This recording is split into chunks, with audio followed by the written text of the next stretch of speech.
bienvenue. Aujourd'hui, on explore une facette assez méconnue de Tokyo, l'Est, la région Tobu, dans l'arrondissement d'Edogawa. Et plus précisément, on va s'intéresser à Mise et Shinozaki. C'est un coin niché entre deux rivières, la Kyoedo et la Shinakawa. Beaucoup de verdure, beaucoup d'eau et une histoire, on va le voir, étonnamment profonde. Oui, une histoire qui remonte bien avant le Tokyo qu'on imagine d'habitude. Alors aujourd'hui, notre objectif, c'est un peu de déterrer des anecdotes, des histoires, des trésors cachés pour le visiteur curieux. On oublie un peu les clichés de Tokyo Centre. Exactement, on part à la découverte de quelque chose de plus authentique, peut-être. À l'extrême est de la métropole, notre mission, si on peut dire, révéler ce qui rend cette zone unique. Oui, montrer ce qui se cache derrière cette image de banlieue résidentielle, somme toute assez tranquille. On va voir comment l'histoire, surtout l'époque Edo, et puis la géographie, avec l'eau partout, ont façonné ces quartiers, jusqu'aux aménagements plus récents, bien sûr. On va chercher les traces du passé, les coins un peu insolites, quoi. C'est ça, ce qui fait le sel de Mise Shinozaki. Parfait. Bon, alors, commençons par les noms. Souvent, ça nous donne déjà des indices. Misue, ça sonne très aquatique, non? Tout à fait. Et c'est pas un hasard. Alors Mise, c'est un nom assez récent en fait. Il date de 1913, d'une fusion de villages. Il combine Mizuo, qui veut dire épi de riz frais, donc ça rappelle direct le passé agricole, les rizières. Ah oui, d'accord. Et Shinoe, qui était le nom dans des villages historiques. Quant à Shinozaki, là, c'est plus ancien. Ça décrit vraiment le paysage d'avant. Shino pour les petits bambous et Saki pour les pointes de terre, les bancs de sable le long de la rivière Edogawa. Donc on imagine bien le décor, de l'eau, des bambous, des rizières. Très rural. Voilà. Ces noms pointent vraiment le décor d'une terre façonnée par l'eau et l'agriculture. Et alors comment on est passé de ça, de cette image rurale, à la ville d'aujourd'hui? La transformation a dû être radicale. Les sources parlent beaucoup de l'arrivée du métro. Oui, le métro a été le gros catalyseur. Mais la transformation, elle a commencé avant. Progressivement, c'était très agricole, jusque tard dans le XXe siècle. Une première étape importante, ça a été le grand remembrement agricole de Misieux, dès 1911. Une façon d'organiser un peu les terres pour l'avenir. Une planification précoce en quelque sorte. C'est ça. Ensuite, il y a eu l'ouverture de la route Kaiyo dans les années 60. Ça a commencé à désenclaver un peu la zone. Mais le vrai tournant, C'est la ligne Toei-Shinjuku. c'est ça. Arrivé à Misue en 83, Shinozaki en 86, c'est bien ça? Exactement. Et avant ça, il n'y avait que des bus. Et même, figurez-vous, des trolleybus qui partaient du pont Imai. Des trolleybus. Incroyable. Difficile à imaginer aujourd'hui, ça a dû changer la vie des gens là-bas. Ah, mais complètement. Une révolution. Passer de longs trajets en bus, parfois compliqués, à une ligne directe vers Shinjuku, le cœur de Tokyo. L'impact sur l'accessibilité a dû être énorme. Immense. C'était considéré comme une des zones les moins bien desservies d'Edogawa. Donc le métro, ça a non seulement changé le quotidien, mais ça a aussi lancé de grandes opérations d'urbanisme. On parle des fameux Murai Renshi. Toshikukaku Seri Jigyo. Ces projets d'aménagement urbain planifiés. Voilà. C'est plus que juste tracer des rues, hein. C'est redessiner les parcelles, créer des rues plus larges, des trottoirs, des parcs, installer les réseaux d'eau, d'assainissement. Une réorganisation complète, quoi. En profondeur, oui. Pour créer un environnement urbain plus fonctionnel, plus agréable. C'était souvent nécessaire dans ces zones qui s'étaient développées un peu organiquement avant. Ça a vraiment redessiné le paysage autour des gares de Mizue et Shinozaki. C'est fou comme une ligne de métro peut remodeler un quartier à ce point. Il y a même un monument pour ça, près de la gare de Mizue, le monument Yakushin. Oui, grand bond en avant. Il rend hommage à l'ancien maire, M. Nakazato Kiichi, qui s'est beaucoup battu pour obtenir ce prolongement du métro. Un symbole fort, donc, de cette volonté de modernisation. Tout à fait. Ça montre à quel point c'était attendu, vital pour le développement local. Mais ce qui est fascinant, c'est que, malgré cette modernisation rapide, eh bien des bouts d'histoire plus anciennes ont survécu. Justement, parlons-en. Ces échos du passé. Un des trésors, c'est l'Ichinoe Nanushi Yashiki. C'est quoi exactement? Pas juste une vieille ferme. Ah non, c'est bien plus. C'est la résidence préservée de la famille Tajima. Ils ont joué un rôle clé dans le développement du coin dès le début de l'époque Edo, au XVIIe siècle. Ah oui, comment ça? Ils étaient nanushi, chefs de village, et ils étaient responsables du développement des nouvelles rizières, l'Ishinue Shinden. La maison principale qu'on voit aujourd'hui, elle date des années 1770. C'est remarquable. Et on peut la visiter? Oui, et pour une somme dérisoire, 100 yens. C'est un site historique désigné par Tokyo, mais vraiment accessible. Et ce statut de nanushi, c'était particulier? Ils étaient agriculteurs, mais avec des privilèges. Exactement. C'est une des subtilités de la société de l'époque Edo. Les Tajima, au fond, c'étaient des paysans aisés. Mais en tant que nanushi, ils assuraient des tâches administratives pour le shogunat.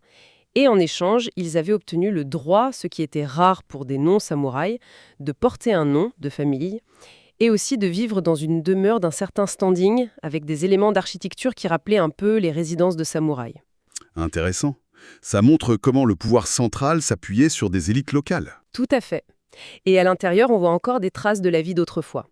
L'irori, par exemple, le foyer central. Oui, pour chauffer, cuisiner, bien sûr. Mais et il avait aussi une autre fonction très technique, l'ibushi. La fumée montait et imprégnait la charpente et le toit de chaume. Ah, Et ça servait à quoi? Le goudron dans la fumée agissait comme un conservateur naturel. Ça protégeait le bois et la paille contre les insectes, contre l'humidité.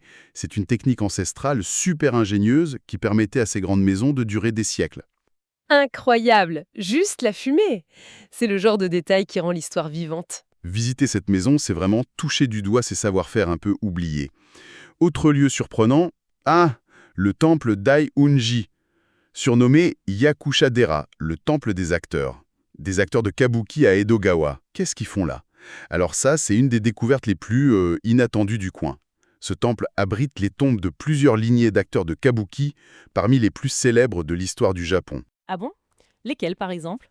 Des noms légendaires. Ishikawa Danjuro, Ishikawa Usaemon, Nakamura Kanzaburo, Matsumoto Koshiro. Leurs tombes sont là, dans ce quartier résidentiel, tranquille. Mais c'est fou, pourquoi là? L'origine exacte de ce lien n'est pas toujours limpide dans les sources qu'on a consultées, mais leur présence est indéniable. C'est assez unique. Imaginez ces stars de l'époque Edo qui reposent ici, loin des théâtres du centre de Tokyo, c'est waouh, frappant. Ça donne envie d'aller voir, c'est sûr. Et il y a d'autres temples avec des histoires un peu particulières? Oui, la région est assez riche en temples anciens. Il y a Anyoji, par exemple, fondé en 1567, bien avant l'époque Edo. Il est connu pour une statue d'Enma, le juge des enfers. Enma? Oui, et on la surnomme Konyako Enma. La légende dit qu'elle guérissait les maux de dents et les problèmes aux yeux. Les gens venaient offrir du konyaku, cette espèce de gelée de konjac, Ah oui, je vois. en espérant être guéris. C'est une forme de piété populaire assez originale, quoi. Et puis il y a Jokoji, encore plus ancien, fondé en 1266. Ça témoigne d'une occupation humaine très, très lointaine. Ces temples, c'est un peu comme des ancres temporelles au milieu des quartiers plus récents. Exactement. Bon, ça montre bien la profondeur historique. Maintenant, si on regarde du côté de la nature, de l'eau, c'est très présent là-bas. Le Edogawa Suikomon, la porte d'eau, ça a l'air d'être un point important. Un point de repère majeur, oui. Et un symbole de cette relation un peu complexe de la région avec l'eau. Elle a été achevée en 1943. À l'époque, c'était la plus grande porte d'eau d'Asie orientale. Ah oui, quand même. Et elle est toujours essentielle aujourd'hui. Elle régule le niveau d'eau entre la rivière Edo et la Kyū-Edo, pour protéger des inondations, mais aussi pour assurer l'approvisionnement en eau. Et avec les aménagements des berges, le projet de super-lévis, les super-digues, C'est devenu un lieu de promenade, hein. très populaire pour les pique-niques et surtout au printemps pour les cerisiers en fleurs. C'est un spot réputé. Mais cette eau omniprésente, c'est aussi un risque, les inondations. Les sources parlent de panneaux, là, les APP. Oui, les indicateurs APP pour Arakawa Pile. Ce sont des repères de crue. Ils utilisent un niveau zéro de référence, le niveau moyen de la marée basse dans la baie de Tokyo. Ça permet de visualiser jusqu'où l'eau est montée lors des grandes inondations. Et ça donne quoi, concrètement? Une des sources montre une photo d'un panneau à Mizue qui indique AP plus 3,15 mètres. C'est le niveau atteint par le typhon Kitty en 1949. 3,15 mètres au-dessus du niveau de référence. Quand on est à côté, ça doit faire réfléchir, hein. Ah oui, ça donne le vertige. Ça rappelle de manière très concrète que cette zone, comme une bonne partie d'Edogawa, est très basse, parfois même sous le niveau de la mer. Vivre ici, ça a toujours été composé avec ce risque. Absolument. Et c'est sûrement pour ça qu'Edogawa a beaucoup investi dans ce qu'ils appellent le réseau d'eau et de verdure, Mizo to Midorino Network. L'idée, c'est de transformer cette contrainte de l'eau en atout. Comment? En créant des espaces verts, des lieux de loisirs, le long des cours d'eau, des anciens canaux.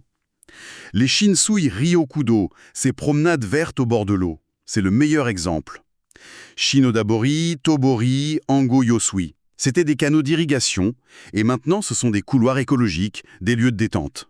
C'est une belle façon de valoriser ce patrimoine lié à l'eau. Et le long de ces rivières, de ces canaux, on trouve des trucs assez uniques, non qui sortent des circuits touristiques classiques. Shinosaki Ponyland, des poneys?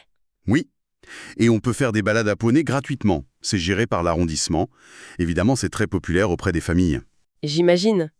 Il y a aussi le Mizubek Sports Garden, un grand complexe sportif au bord de l'eau, piste de roller immense, terrain de baseball, de foot, et puis le Tobu Kotsukoen. Ça, c'est le parc pour apprendre le code de la route aux enfants. C'est ça, avec des mini-routes, des feux, ils apprennent en s'amusant. Ce sont vraiment des pépites locales, des hidden gems typiques de ce genre de quartier, loin du tourisme de masse. Des expériences très locales, donc. Et on sent encore une petite touche agricole par endroit, malgré tout. Tout à fait. On voit encore des serres, des champs, il y a même des rizières pédagogiques, comme au parc Mizuho no Sato ou près de Shinosaki Trichome. Il ne faut pas oublier qu'Edogawa, c'est le berceau du Komatsuna. Ah oui, ce légume feuille vert. Voilà.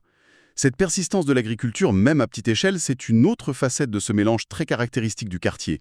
Et ça contraste avec des choses très modernes, comme le pavillon des robots d'Aido, un showroom de robots industriels qui est aussi mentionné. Des robots industriels à côté des rizières et des tombes de stars du kabuki. Quel grand écart. Et il y a aussi cette histoire d'enseigne de coiffeurs un peu bizarre. Ah oui, vu sur un blog. Nouvelle méthode découverte. Ça ajoute une petite touche d'humour local un peu décalé. C'est ce mélange constant qui rend l'exploration intéressante en fait. Voilà, on passe d'un temple vieux de plusieurs siècles à un parc à poney, d'une écluse géante à une enseigne de coiffeurs pleine de promesses. Bon, on a fait un sacré voyage. De l'époque Edo, avec les pionniers comme la famille Tajima, les stars du kabuki, jusqu'à aujourd'hui, avec les défis de l'eau, la transformation par le métro et ces lieux de vie locaux parfois un peu insolites. Qu'est-ce qu'on retient de tout ça finalement ? Pour moi, ça montre surtout qu'il faut se méfier des apparences. Même une banlieue, à première vue ordinaire, peut cacher une vraie profondeur historique et un caractère unique. Je suis tout à fait d'accord. Ce qui ressort vraiment, c'est cette stratification. D'un côté, on a le développement planifié, l'urbanisme moderne, très lié aux infrastructures comme le métro, et de l'autre, on a la résilience des éléments plus anciens, le patrimoine bâti, les traditions, mais aussi la nature et cette relation fondamentale avec l'eau. Une eau qui est à la fois une ressource, un agrément, mais aussi un risque constant. Exactement. C'est une zone qui vit en dialogue permanent avec son histoire et sa géographie. Un équilibre intéressant. C'est très bien dit. Et pour laisser nos auditeurs avec une dernière petite chose à méditer, une des sources, un blogueur, s'interrogeait sur le tracé des rues dans un petit coin, Yaguchi-Inchome. Ah oui, Qu'est-ce qu'il avait de particulier ce tracé ? il était curieusement sinueux, irrégulier. Ça contrastait beaucoup avec le quadrillage plus net des zones voisines issues des remembrements. Et son hypothèse, c'était que ce tracé bizarre pourrait en fait suivre le cours d'anciens canaux d'irrigation, aujourd'hui disparus ou oubliés. Ah, c'est une observation fascinante ça. Ça soulève une question plus large en fait. Au-delà des monuments évidents, comme la maison Tajima ou les temples. Quels autres indices du passé ? Oui, quels autres indices subtils?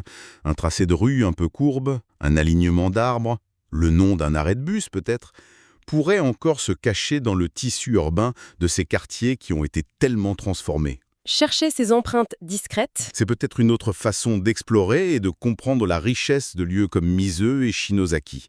Une invitation à regarder la ville un peu différemment, quoi.